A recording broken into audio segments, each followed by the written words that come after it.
আসসালামু আলাইকুম। কেমন আছেন সবাই? আশা করি ভালো আছেন। আমিও ভালো আছি। আপনাদের মাঝে নিয়ে আসলাম একটি নতুন ব্লগ ভিডিও। তো আজকে দুপুরে রান্না বাড়ার ভিডিওটা।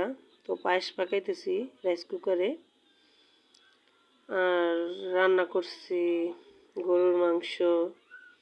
আসলে আমি রান্না করি নাই, রান্না করছে আমার আম্মা, আমার ভাবিরা। তো বাবার বাড়ি আসছি বেড়াইতে, সাথে সাথে একটু হাতে হাতে কাজ করলাম। কেমন হইলো আমার ভিডিওটা জানি না। তো এটা গরুর মাংস, এই পোলাও রান্না করছে, দেখেন খুব সুন্দর হয়েছে।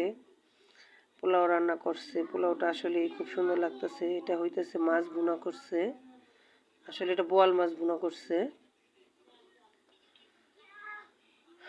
তা দুপুরে খাওয়া দাওয়ার পরে আরো কাজ আছে। তো আজকে আমার আম্মা আমাদের জন্য পিঠা বানাবে, সেমাই পিঠা।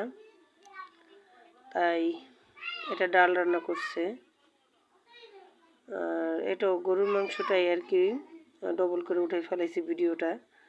তো পিঠা বানানোর জন্য তায়াজত করলাম, পিঠা বানাইতেছি সেমাই পিঠা। দেখেন কি সুন্দর পিঠা বানাইতেছি সবাই মিলা। তো সেমাই পিঠা সবাই মিলা বানাইতেছি, কেউ ছড়া বানাই দিতেছি, কেউ সেমাই কাটতেছে।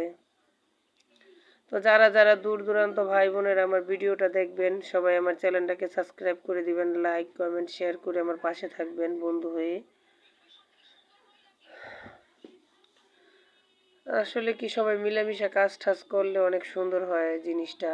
খাওয়া দাওয়া যে কোনো জিনিস একা হাতে কইরা ওঠা অনেক কষ্ট হয়ে যায়, মিলেমিশা করলে অনেক সুন্দর হয়। তো সেমাই বানানো কমপ্লিট হয়ে গেছে সবার। এখন হইতেছে সেমাই সব ভাজ করে নিছে। এটা হইতেছে নারকেল। তো আমাদের মুন্সিগঞ্জ বিক্রমপুরে নারকেলটা দেয়, নারকেলটা সেমার মধ্যে বা ভিজাইনা পিঠার মধ্যে দিলে একটু গ্রান করে সবাই পছন্দ করে। এখানে শিরা জাল দিতেছে। তো শিরাটার উপরে নারকেলটা দেওয়ার পরে এখন সেমাইটা দিয়ে দিচ্ছি। সেমাইটা আস্তে আস্তে দিতে হয়, মানে এক মুঠ করে দেওয়ার পর একটু করে বলক আসে আর একটু একটু করে দেয়। তাই দেওয়া হয়ে গেছে, আস্তে আস্তে দিচ্ছে আমার মা। তো আপনাদের কাছে কেমন লাগলো আমার ভিডিওটা আমাকে কমেন্ট করে জানাবেন। আর আমার চ্যানেলটাকে সাবস্ক্রাইব করে দিবেন, লাইক শেয়ার করে নেবেন।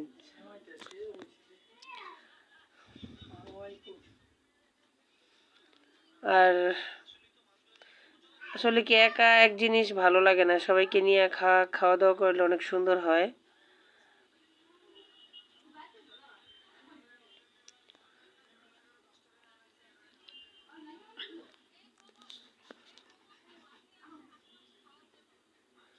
এই তো আস্তে আস্তে সেমাইটা দেওয়া হয়ে যাইতেছে।